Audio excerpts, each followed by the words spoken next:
We are live. What's up, everybody? Welcome to Van City Beats, Eats, and more. Yeah.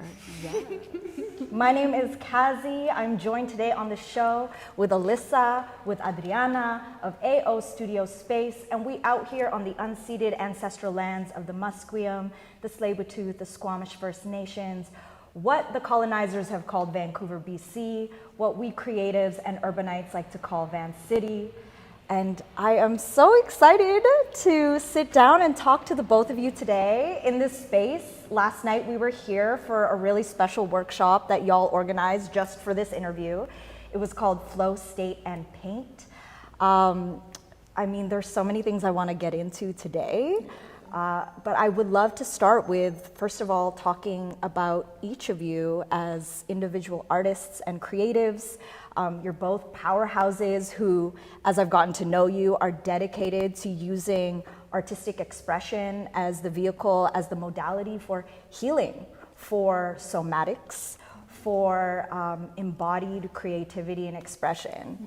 And yeah, that speaks a lot to me as also a creative, as an artist, and someone who truly believes that like the way that I express myself is also how I heal myself. Yeah, so can you please introduce yourself and yeah, what artistic expressions you like to use to heal and to, I guess, express yourself? Sure, you wanna go first? Sure. I'm Adri. My pronouns are she, her. I am, like everyone, born creative, born exploring and really following inspiration. But the modality that I love the most is painting. There's a bit of me that really loves to paint literal, like body work, like figures. But what I've really leaned into this past year is painting just from the heart and just seeing what comes through and just getting more into my like 4-year-old self. So my name's Alyssa, and I've been an artist since I was a teenager, really. I grew up in a family of business people, accountants, really, and so I felt a little bit like a fish out of water, and it wasn't until I think I was 14 in art class that I discovered I could draw. And that was kind of a big moment because it just opened up this whole world for me, really. And I started off teaching art at a summer camp for kids here on the Sunshine Coast when I was 16 and 17, and that was super fun. And then I did a fine arts degree. I studied painting and drawing and photography, and I've been a creative my whole life. So professionally, I've been a graphic designer and a brand strategist and all that. So right now, like my painting practice typically looks between this kind of more creative flowy work, like Adriana was saying, like coming from the heart, or it also is quite figurative. I do a lot of portraiture and sort of figurative work. I've been on a tip for a few years now doing self-portraiture because I think this practice of self-regard can be really powerful and really healing. So I mean, I was only 17 when I started school, like university, and I definitely didn't have a strong voice or sense of my own aesthetic or style. I mean, I had a strong aesthetic in some ways, but you know, when you're in university, you're getting teachers telling you the way it is and like, this is how you do it. And it was highly conceptual, very, very cerebral. And so everything was about coming up with a concept and then working from this concept to create a body of work. And I found it just very opposite to the way that was natural for me. And for me, I often run very intuitively and very process-oriented, and I love to really follow the impulse and really go from more of that kind of route. And so basically, like I was in university for like 5 years or however long it took me, and I stopped painting for about 7 years after. Like I just dried up, and I was like craving to paint, but I just couldn't bring myself to pull out a paintbrush.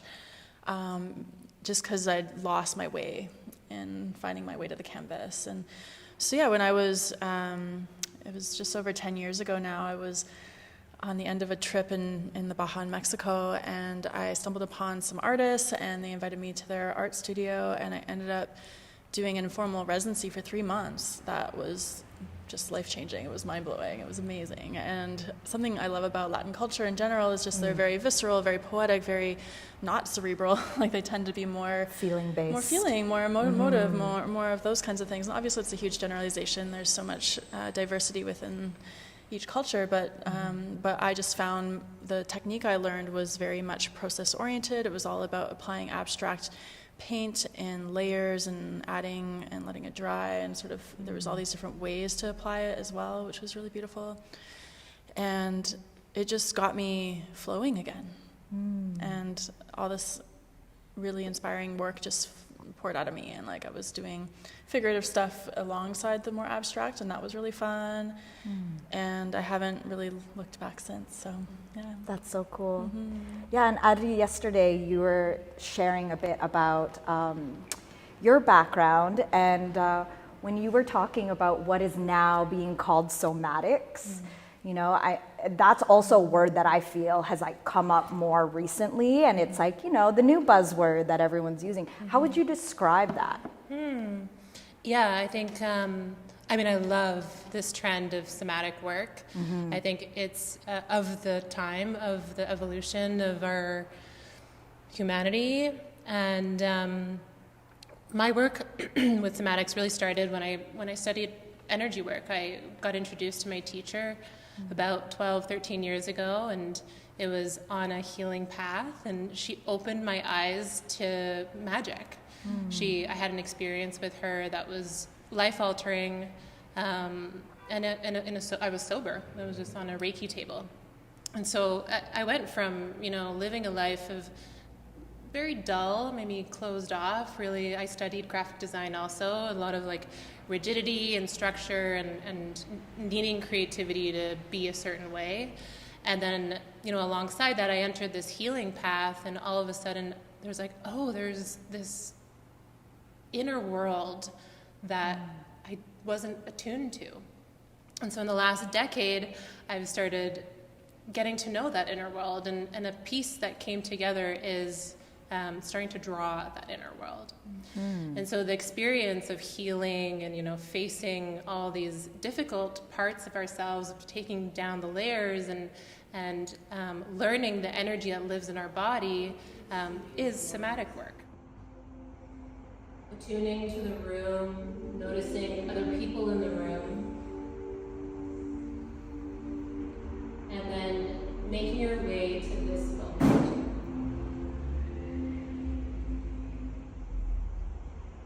You can imagine all of that effort, that energy dropping into your physical body, right here and now. The reason why I opened the space is really by living, you know, gut forward.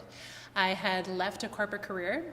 I was in a creative director role at a social media agency that, you know, after COVID, you know, social media was just like going so fast. And my energy is not that fast. The way that I work is slow and methodical and thoughtful.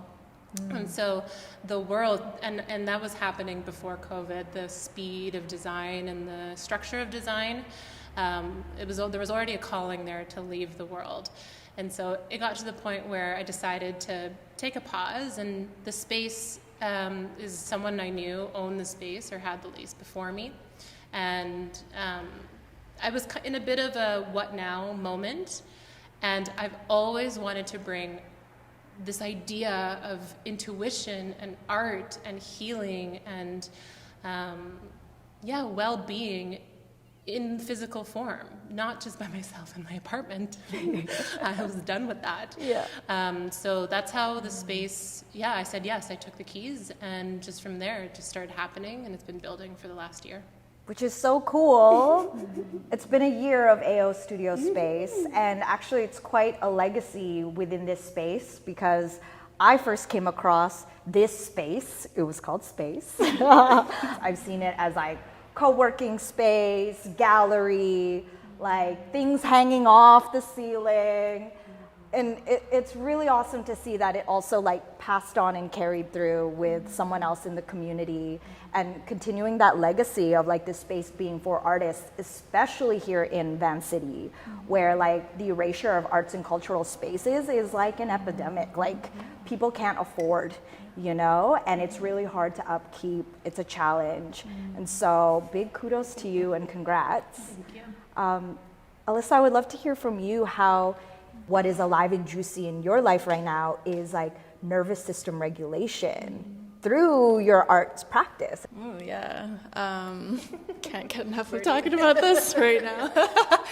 I mean, I feel like I sort of called in this really beautiful contract that I got this June working for a woman named Irene Lyon, who's really big in the nervous system healing space. And so she's been teaching me a lot through, she's got online programs and a ton of content. So through doing graphic design for her, I've been learning so much about the nervous system to a depth I didn't even know existed. Regulation is really the state of a normal functioning nervous system where you have the ups and downs and you're able to complete the stress response and come back to parasympathetic rest and digest. And so, yeah, it's simple, but like, yeah, there's a lot that can go wrong if you don't. And it's so prevalent in our society. It's all like everyone has some state of this right now, and yeah, it's very work that I've become passionate about.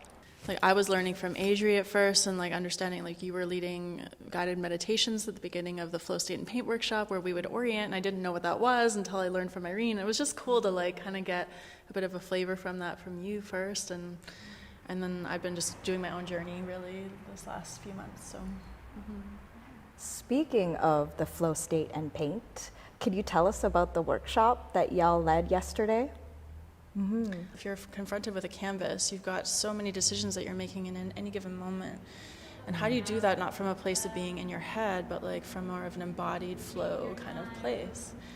And so I started integrating that work into my mark making and creating congruent marks. And so I express, I love, I rage, like whatever, what does that look like on the canvas? So I've been bringing that to the workshops, and it's been so much fun. And yeah. Yeah, that was that was part of the exercise, was then we just started to free write what our congruence was in that moment.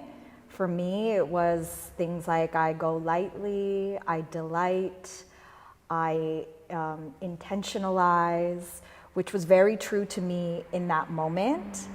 And then what I liked about this was things happened in stages. So we were writing, and then it was like we got a little piece of printer paper, and then we started to explore that with paint and with colors and with tools, from like little cards to, I mean, I don't know what you call these tools, let's thingamabobs, just the way things were lined up in stages to get us to that essentially state of flow. Was so freeing. What I also found fascinating was looking at everyone else around me and taking a peek at how the processes we were all just intuitively finding. Like I was doing things I had never done before based on like seeing what person next to me was doing a swipe, and I was like, what if I did the swipe with this teeth tool? Or, you know, homegirl had two-handed paintbrush situation going on, and I was like, okay, this is cool. Yeah. You know, people's faces, like they were so into it. Yeah. What have you seen as the impact of that offering to your community, and, you know, maybe the after effects on them? Yeah, that I think I get a lot of really good feedback. A lot of people come, it's like, oh, I have creative wounds. You know, when I was a kid, I was always told drawing or painting is right or wrong, so I haven't drawn since I was, you know, in elementary school or whatever. So I think it creates a sense of, it excites that part of people. And so people leave excited to come back and to explore it. And yeah, I think it connects them it's hard to use the words because it's a feeling, right? It's hard to really describe it, but the space has really provided a place just to find self-discovery. And I think that's like the goal, is to have fun in life and be in relationship to the now. Yes. Yeah. Can you talk about the other offerings that you have at AO Studio Space that you're starting to host here? Yeah. Or have hosted already? Yeah, we've hosted quite a few practitioners here. I have a regular sound artist that is here. You know, instrument and sound takes you in a different level, and so that's more of a down, like chill vibe that happens in the space, and it's really cool because of the way the ceilings really carry the sound in a really cool way. I teach a different type of painting class. It's inspired by Alyssa's class, and also something that has been trying to come out of me for a while, where I do that two-handed movement. We do bilateral movement. Oh. Yeah, and it's all about finding your center. And then we've had collaborations. I've had movement teachers come, and I'll paint portraits of everyone while they're moving in the space. I've had an incredible throat chakra teacher. His name is Gurnameet Singh, who developed a throat chakra Kriya class. Cool. Yeah, and it was all around unlocking your throat chakra. He comes from a lineage of kirtan singers. He's an incredible human, and yeah, so it's a place that has been developing spirituality and creativity and embodiment in different ways, but always the anchor has been to like find yourself, and where do you find that creativity? Like, where is that deep or light or whatever level of spirituality or self-reflection, and then finding it through different practices. Wow, that's awesome. And also life drawing, I saw on the website. Yeah, we have regular life drawing with Draw Around Vancouver with Gabby and Terrence, who are, they just, you know, with life drawing, it can be really intimidating. You know, it's figure drawing.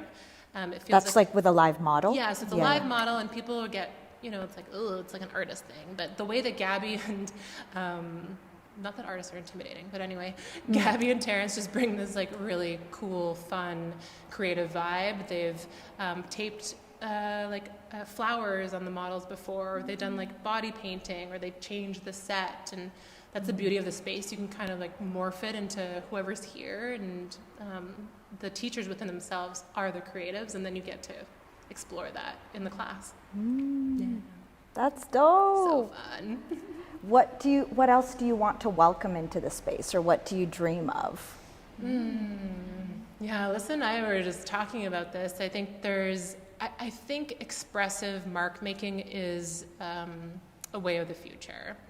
I think embodiment practices and exploring your inner world, your stages of evolution, is in creativity, is in bringing this channel of life into form, you know, manifesting something that is like a feeling into form. I think it's a way that we can come back to ourselves and get offline. I would love to make this concept more like a yoga studio, but like for your creative life. And like, you know, like have that be a practice, because it's the people who keep coming back to the workshops over and over again. They're the ones that are like evolving with this and going like, oh, it's starting to change the way I show up in my parenting, or it's starting to change the way I show up in my work or in my relationships, and the way I'm creative in life. And that is powerful, because that's the ripple effect that I want to leave in the world ultimately, is like, how can you be more freely expressed? How can you know, make the mark that you're here to make? And, you know, I have this saying that to be alive is to create. Yeah. And you're creating whether you're doing it consciously or not, right? And so you might as well be proactive and find ways to be creative in a more conscious way. Now, that isn't just a cerebral process. It takes the full body to come online and to move through anything that is holding you back in that. So that's what I've really discovered, especially this year. It's been a big year for us. Yeah. It's been a big year. It's been a huge learning. So good. What is, you know, a major thing that you've learned about creating this space for community? In all truth, the biggest thing I've learned is the ability to hold space for a community, because that's different than thinking about holding space for a community. It's true. Yeah, it's a capacity. It's an ability to show up and do the thing, do the reality, the earth-based stuff, the adult stuff, and also being there to receive people as they are when they walk through the door. It's really important for me in my practice to create a welcoming space. My background's in trauma-informed practices. I taught 3 years at a Common Ground at a really cool studio that really embodied, or that had us embody body neutrality, and that's really, really, really important to me, to have a space where people can feel okay to put their guard down. And as a woman of color, that's something that I've struggled with my whole life, being in environments where I felt like, oh, I'm different here. Why? And then, learning that I've had to show up and own it. And it took a minute, 40 years, but a minute to get to the point where I'm like, well, this is who I am. I can't change it, and feel okay. Learning how to hold that in a physical, space, the ability to hold that has been the biggest lesson. And it hasn't been easy. It's been a challenge, but, here we are, forward. I really see how much our ability to be courageous is tied to your nervous system. Yeah. Right? Wow, yes. Actually, you need to be grounded. Yeah, you need to be able to regulate yourself if something throws you off. Anytime that you experience stress, because we're not going to be living in white boxes. Like, we have to be in the world, and life in the world is stressful. It's just to face it. So I've had a business called Brave Narrative for 10 years now. It's turning 10 in February. And this idea of a brave narrative has been so essential to my own development, to my own, it's like the name that keeps calling me forward, and this idea of courage, and creative courage in particular, and writing your own story has been really central to my work. And I feel like I'm still walking that path. I still have a long ways to go. And I feel like I'm making a turn. I'm just coming to a bit of a period ending and a new one about to begin. And so I'm excited to see how this moves forward. But yeah, I just see myself having more self-belief and more sense of leadership naturally in my life, and that's the best I can ask for. So yay! There's a lot to discover about ourselves when we start to attune to our inner world. So I feel like there's a becoming happening, just like what Alyssa was saying. We're all kind of like, wait a second, I'm different now, so what now? But there's those in-between stages, right? There's those transitional periods that we need to go through, and why not bring play into them? Yeah. Play might actually be one of the easiest access points, Some people might be watching this being like, I don't know, you sound a little woo-woo-woo. But then there's play. How do you describe the magic and awe and wonder you experience when you're playing? Oh, 100%. Well, and one thing I've learned is that play is really hard to access when you're frozen. When you're in a state of functional freeze, it can be really hard to access that. And being here, on camera, I'm reflecting back to the last time I was on the news, which was in 2021 or 22, I think. I was in Austin, Texas, and I was doing an art residency, and my project got featured. And I looked at that video, and I was stone-faced. I was just so frozen. And it's wild to me just to feel I'm way more comfortable here, maybe being around friends, but also just I've done the work. I've done so much work on my capacity to move through the feelings and the freeze and come more online. And so I'm more playful in my life. I'm able to access that in a deeper way and support other people too as well, which is just that's amazing. That's what it's about. If we can share with people watching this, what is one tool that they could use to just tune in, ground in, access their inner parts? Simplest way is the breath. Yeah. It's just tuning into the breath. people don't even know, that's our life force. That is the purest way that we can tap into ourselves and our inner world. So starting with the breath, even like 3 intentional breaths a day is that starting point. And that's, that's what I would say. How about you, Alyssa? Yeah, I think, I've just got Irene Lyon, Lyon in my head, and she talks so much about building capacity, and she starts very basic with just like basic orienting, connecting with your environment, connecting with the ground, connecting with your breath, really paying attention to your impulse, your biological impulse, like whatever's going on inside you. If you have to pee, if you're hungry, if you're thirsty, like so many of us ignore those signals and we just power through. If you start to open up, then the stored survival stress that's inside your system will have exit points. So there'll be more space, more flow in your system, and you won't be holding so much, and you'll be able to be more present to sensation. You'll be able to be more, you'll have more capacity to feel your feelings, which is huge. And it might sound woo-woo to some, but like that's because it's experiential. You have to experience it. Let's do the breaths. Can you lead us? You want me to lead? Oh yeah, you've got the voice, man. Yesterday during the workshop, I was like, oh, we know you've been doing this for a while. I'm into it. I just like. Okay. Okay. So the invitation is just to notice. Taking a minute here, just to arrive in this moment together, live, in your body.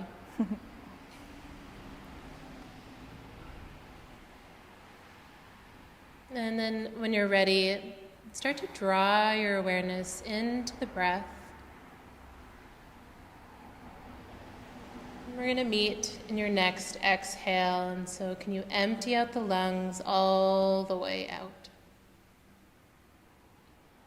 So we've got about 5 minutes left on this interview, and honestly, like so much of what we've talked about is just very juicy, very just like I also energetically feel shifted from not just the conversation, but the exercise.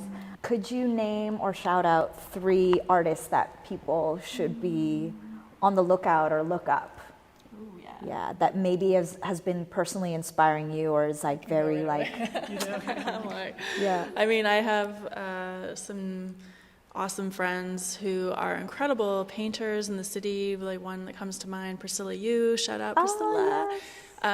She used to be connected with this space, I believe, back in the day. We used to have a studio here, I remember. And her stuff is rad. She just spent 2 months in Europe and did an art residency in Lisbon. What? And my girl Ciel Bo, she is a synesthesia painter who turns music and sound into color, and that's incredible. Her work is super cool. Wow. And I mean, there's just so many. I'm looking forward to seeing Michael Bach's new work tonight. He's also an incredible local artist who is a friend of mine, and I'm just like always impressed by his work. So yeah. That was a good list. Also, did you know, at my old house, Hoy House, Priscilla Yu was part of painting that front mural. Really? Yeah, it was Priscilla and Sid, Eva, who was here yesterday of Pattern Nation. This is also a Pattern Nation necklace, by the way. And myself, the 3 of us, we had painted this, this really cool way of doing a mural where we all chose a corner and we all chose like a pattern or an aesthetic. And then we would go switch, and then we'd choose a different part and then like build off of what they were doing. And we had done it only in black and white, which was hilarious for both Sid and for Priscilla, who are like so vibrant in color.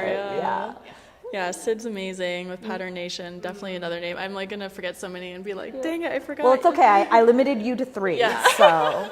Yeah, Sid's a huge inspo. I just met her, but she's sweet. I'd say I'm more in the like teacher artist, vibe. So shout out to my girl Leslie Ann Paris from Empathy and Me. The most incredible soundscape artist I've ever experienced. Just takes you to another level of awareness with her sound journeys. When's the next one? Quick. Next one is this weekend, the 10th, November 10th, Sunday, 7 p.m. Check the website, aostudio.com, .space. .space. Yeah. Thank you. I want to say Roshni Riyar. Rosh is, when I was thinking about opening this space, I met Roshni and we started talking about spirituality and creativity. And I was like, there's my affirmation. I'd never known anyone who was into that world. She's a poet, she's a writer, she's an incredible human being, an incredible embodiment of community for the South Asian community, is bringing yoga's roots to modern well-being without all the other stuff that yoga has turned into. Roshni is a real one. And my friend Kevin Yi, Kevin Yu Chen, Qigong teacher, used to dance professionally as a ballet dancer, yoga teacher, acupuncturist.